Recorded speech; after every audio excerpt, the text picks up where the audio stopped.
I'm 28 years old, and I have an older sister, Olivia, who's 31. Honestly, she hasn't really got her life together, but for some reason, our parents treat her like she's the golden child. Ever since we were kids, Olivia has had this idea in her head that I'm out to steal her thunder or something.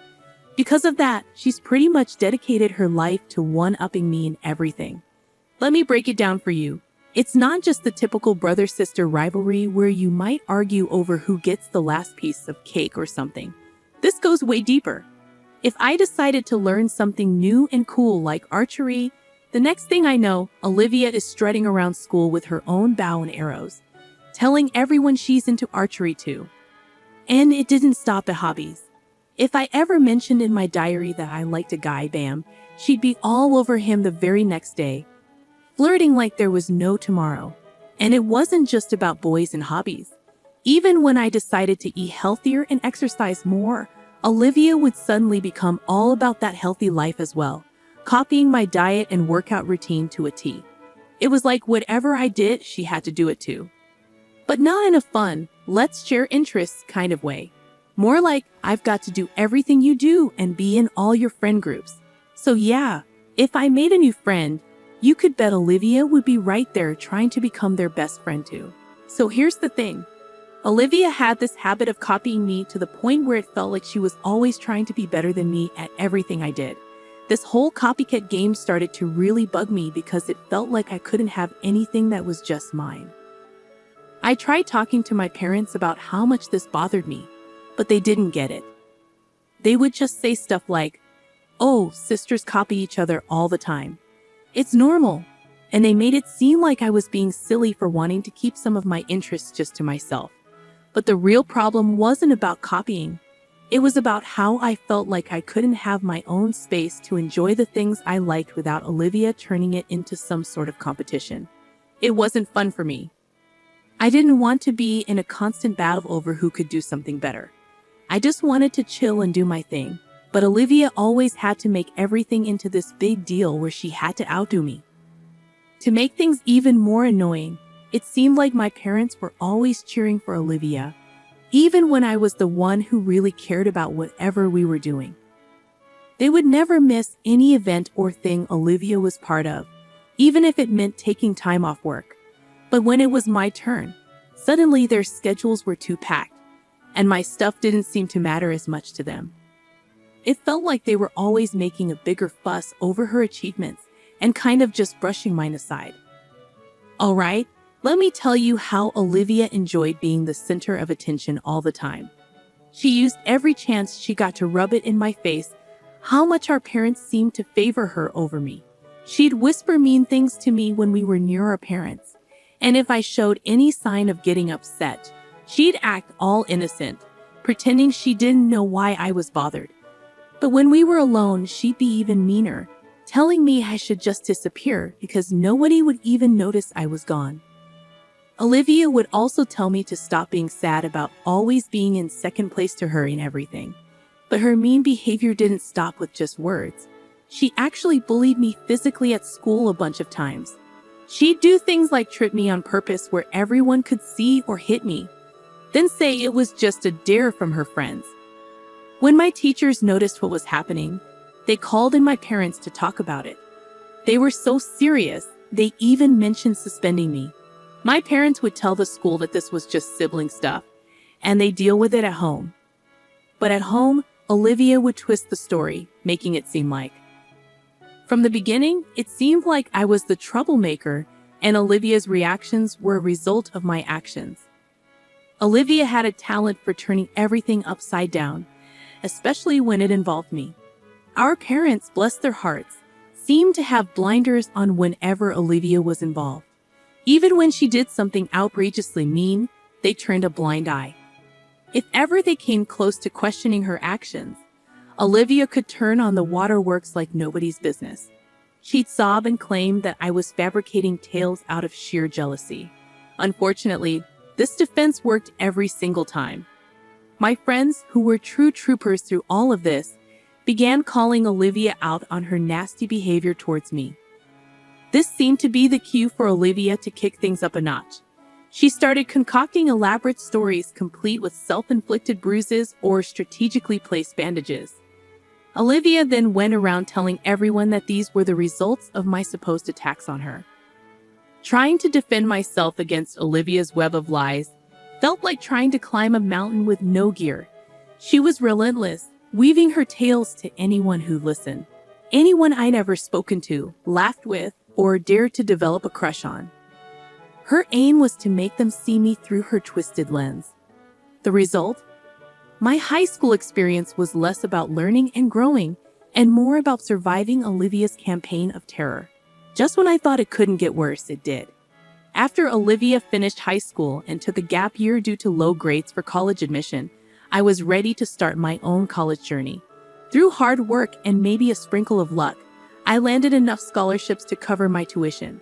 I was proud, relieved even. But then the bombshell dropped. In a casual conversation, my parents let slip that they had been saving up for both our college funds. Since I didn't need my share, they decided to funnel everything, including the money earmarked for me, into Olivia's bottomless pit of needs. There it was, the harsh truth laid bare. My efforts to be independent and financially responsible had inadvertently given my parents the green light to use resources meant for me to further indulge Olivia.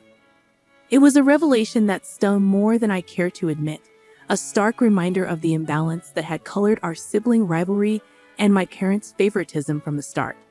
When my parents laid out the red carpet for Olivia, telling her she could pick any major she fancied, it felt like a slap in the face. But the real kicker came when I discovered that my parents were planning to allocate all the college savings, including the stash intended for me, to Olivia. I was furious. I tried reasoning with them, suggesting that we keep my college fund separate for potential future needs like starting a business or even for my wedding. However, the conversation didn't go as planned. They hit me with the "it's our money, and we'll spend it how we like" speech, insisting that Olivia needed it more than I did. Despite my attempts to argue, they weren't receptive and told me it was time to learn to fend for myself. That night, I cried myself to sleep, feeling like no matter what I did, Olivia would always be the golden child, and I'd remain a mere family footnote. As college move-in day approached, I packed up my life, making sure I took everything to avoid any reason to return home. Predictably, my parents didn't lift a finger to help me move. Their absence had become more expected than shocking by then. During those low moments, feeling like I was on my own, I crossed paths with Adam at one of the college's welcome events. He was like a ray of sunshine piercing through the clouds of my gloomy world. His kindness and easygoing smile were genuinely uplifting. Meeting Adam felt like turning a new leaf, leaving behind the stifling air of my family drama for something, or rather someone, incredibly uplifting. As time went on, Adam became an amazing friend, always there for me like a rock. He listened without making me feel bad, providing comfort when everything felt overwhelming. Around Christmas, when my parents were hosting a big party and wanted me to come home, the idea of dealing with the drama alone was unappealing.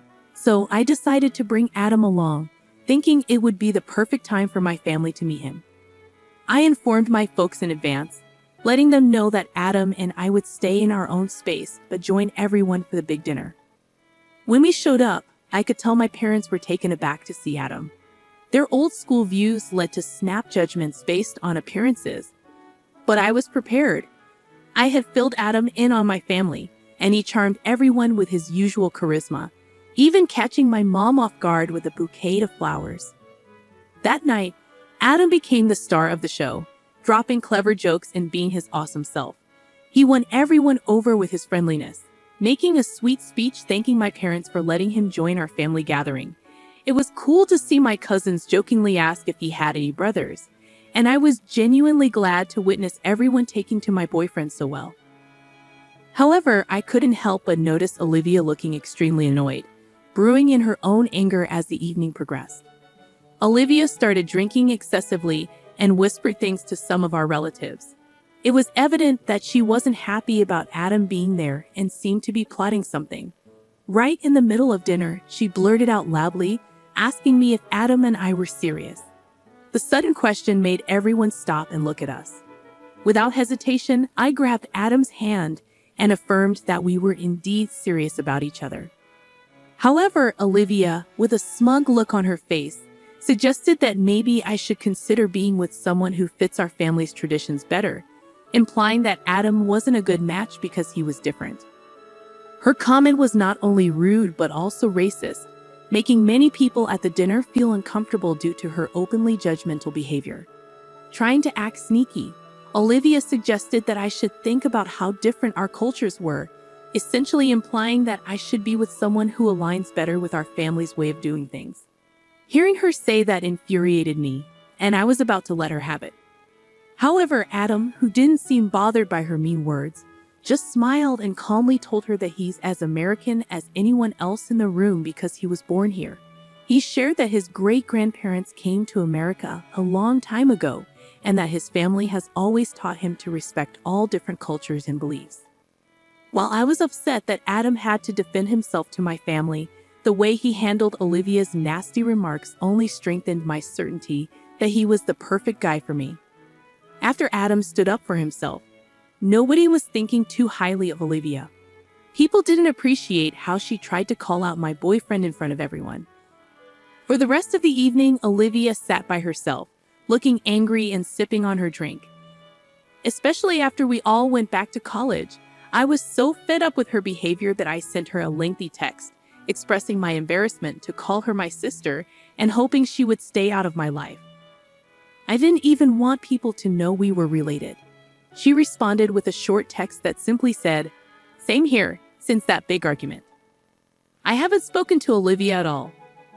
Adam and I successfully completed college and now both hold excellent jobs. 3 years ago, we decided to tie the knot. I invited my parents to the wedding, but made it clear that Olivia wasn't welcome. Despite my mom's attempts to change my mind, I wanted our wedding to be truly special and extravagant. My parents were quite shocked by how amazing everything looked. My mom was blown away, and my dad, who typically doesn't say much, remained silent throughout the ceremony. Our guests, including friends and Adam's family, got to meet my parents. It didn't take long for everyone to notice the stark contrast in wealth between Adam's family and mine. After the wedding, my parents approached me, expressing surprise at the amount spent on the event and the wealth of Adam's family. My mom was curious about how we could afford such an extravagant wedding, and I assured her that Adam and I were doing well for ourselves. I wanted them to understand that our decision to get married wasn't solely based on financial considerations. Looking back, I realize it might have been a mistake to disclose so much about our financial situation to my parents. 2 years ago, my parents unexpectedly reached out for help. They explained that my dad had retired and they had depleted their savings on home renovations. They asked if I could lend them a hand with money, a surprising request considering their usual behavior. Despite feeling like I didn't quite fit in with my family, it felt somewhat comforting to be the one they turned to. They requested $3,000 every month, which would cover their bills and increasing medical costs as they aged. At that time, I was doing well at work, and Adam and I were in a good financial position. Without much hesitation, I agreed, considering it my duty to assist my parents in their time of need. When Adam learned about the substantial monthly contribution, he was taken aback. He pointed out that $3,000 was a significant amount for them to request. Despite the financial strain, Adam and I were determined to help my parents, making the monthly transfers a routine. I never delved into the specifics of how they were using the funds during this period. I started feeling like there was an improvement in my relationship with my parents. Although I wasn't certain whether their niceness was genuine or just a reaction to the financial support they were receiving, it seemed like we were genuinely connecting. I entertained the idea of letting go of our challenging past and beginning anew, hoping for a happier future together. However, 2 weeks ago, my phone exploded with calls from them right in the middle of an incredibly busy workday. Aware of my packed schedule, the numerous missed calls raised concerns, making me rush to call them back. My dad was on the other end, requesting me to visit their place urgently for an important conversation. Despite feeling worn out after a long day at work, I agreed, curious about the nature of their request. That evening, I showed up at their doorstep, feeling a mix of fatigue and curiosity. They both appeared nervous, escalating my worry. When I inquired about their well-being, they began the conversation by expressing gratitude for the financial support I had been providing. Bewildered, I sat there as my mom disclosed some unexpected news. She revealed that my sister Olivia, whom I didn't even know was married, was attempting to start a family. Olivia had been struggling with infertility for a considerable period, and her journey had been challenging. After facing a miscarriage, Olivia was now exploring IVF, a costly medical procedure. They needed $25,000 to cover the expenses, and then they looked at me, expecting something. They conveyed that, being Olivia's sister, it was my responsibility to contribute and support her. They emphasized the idea of families standing together in times of need. Listening to their request, I was completely taken aback. The notion that I should provide such a substantial amount for Olivia, especially considering our turbulent relationship, was mind-boggling. I reminded them of the strained dynamic between Olivia and me, emphasizing the difficulties she had caused during our upbringing. The idea of contributing such a significant sum just didn't make sense to me. My parents didn't appreciate my response. They argued that, as Olivia's sister, it was somehow my duty to help her conceive a child. They even suggested that, since I didn't have children of my own, the least I could do was assist in bringing a grandchild into the family to foster reconciliation. I expressed my sympathy for Olivia's struggles, but made it clear that I wouldn't simply hand over money as a gift. I offered to lend her the $25,000, but insisted on a legal contract outlining the terms of repayment. This suggestion angered my parents, who yelled at me, deeming it rude to consider making Olivia sign a contract when I had ample money at my disposal. According to my mom, I was being selfish, and Olivia needed the money more than I did. Frustrated by their accusations, I asserted that I had worked hard for my money, had my own life and bills to attend to, and couldn't give away a substantial portion of my savings to someone who had mistreated me and with whom I hadn't communicated in ages. I made it clear that if they weren't okay with my conditions, they shouldn't expect further financial support from me. After my firm statement, my parents began yelling, claiming that my attitude was precisely why they had an issue with me, accusing me of always acting too proud and believing I was better than everyone else. Their sudden change in demeanor shocked me, considering their earlier pleas for money. Despite their attempt to make me feel guilty, I remained steadfast in my decision. However, suspicion crept in, prompting me to investigate the money I had been sending them. I excused myself to go to the bathroom, but instead, I quickly went to my parents' bedroom and found my dad's phone charging on the nightstand. Unable to ignore the bad feeling in my gut, I decided to look at his phone. What I discovered left me utterly shocked. Messages revealing that my dad had been sending $1,800 every month to my sister for the past 2 years. It felt like a massive betrayal, and the real issue was not just about the money. It was the fact that they had deceived and manipulated my feelings for 2 whole years. Overwhelmed by the revelation, I went back to confront my parents, not bothering to hide the hurt caused by their betrayal. I asked them directly what they had been doing with the $3,000 I sent them every month. Caught off guard, I stumbled over their words, attempting to figure out what to say. Unable to wait for an explanation, I confronted them about sending $1,800 every month to my sister. Their faces went pale, and after a few seconds of silence, they admitted to diverting a significant portion of the money. I sent Olivia their excuse was that she genuinely needed the money, and as her parents, they couldn't bear to see her struggle. Hearing this excuse infuriated me, and I questioned them about their disregard for my well-being. I asked them if they didn't think it was wrong to lie and take my money for 2 years. Their defense was based on Olivia's financial struggles, emphasizing that my sister and her husband didn't earn much. They tried to justify their actions by claiming that, given my lavish wedding and well-paying job, they believed taking money from me wouldn't significantly impact me. They even mentioned that it was initially Olivia's idea, but they went along with it, thinking they were doing the best for their kids. However, this only intensified my feelings of anger and disappointment. At that point, I had reached my limit. I declared that I wouldn't provide them with any more financial support and that I was done backing them financially. My parents responded with desperation and anger, insisting that I couldn't just stop helping the family when they needed me. I laughed off their pleas and left their house, experiencing a mix of emotions, including anger, sadness, and a sense of relief. Now, as I write this, my parents persistently call and beg me to reconsider, assuring me they won't take any more money if I don't completely cut them off. Despite their attempts to guilt-trip me, I stand firm in my decision. Update 1. I am incredibly grateful for the supportive messages I've received. The guilt from my family has weighed on me, but having someone as amazing as Adam in my life means a lot. I appreciate that people are finally listening to my childhood stories and believing them. Discussing this has been challenging, with some thinking I'm exaggerating, so thank you to everyone I've talked to. Adam is equally upset about my parents deceiving me, and we've decided not to let this happen again, regardless of their current circumstances. Meanwhile, my parents continue to call and text, apologizing, attempting to make me feel guilty, and begging me to change my mind. However, I remain steadfast in my decision to cut off contact with them. Update 2. It's been about 2 weeks since my last update, and something unexpected happened. Out of the blue, Olivia, my stepsister, messaged me. I was surprised because I didn't even know she had my number.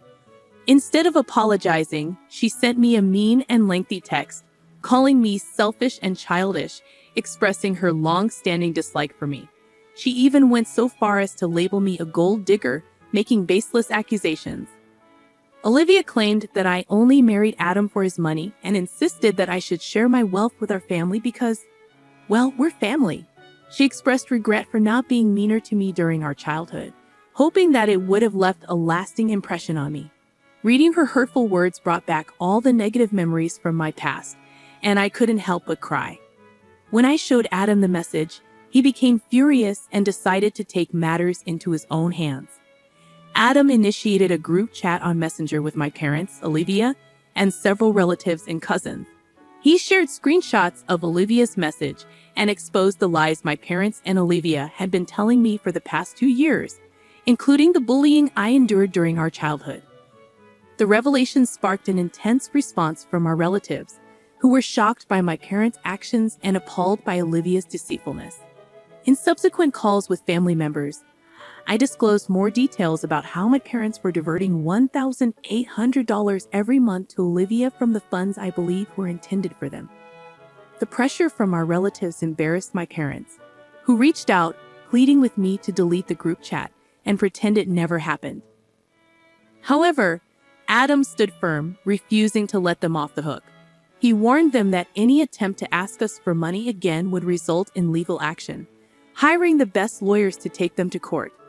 This threat scared them, and they refrained from contacting me. Other family members informed me that my parents were deeply ashamed, especially after addressing Olivia's actions. Despite their apologies and newfound awareness, I decided to keep them out of my life, focusing on happiness with Adam away from the drama. Update 3. I want to express my gratitude for the incredible support you've all provided. The overwhelming encouragement has been amazing, prompting Adam and me to consider seeking therapy to navigate the challenging emotions surrounding my decision to cut ties with my parents and the betrayal by my family. The silence from my parents and Olivia, following Adam's stern warning, assures me that they are too scared to reach out. Moving forward, I aim to prioritize self-care and concentrate on the positive aspects of my life, particularly my time with Adam. While challenges may arise, I remain hopeful that, with the right support, things will improve. I hope this will be the final update on this matter.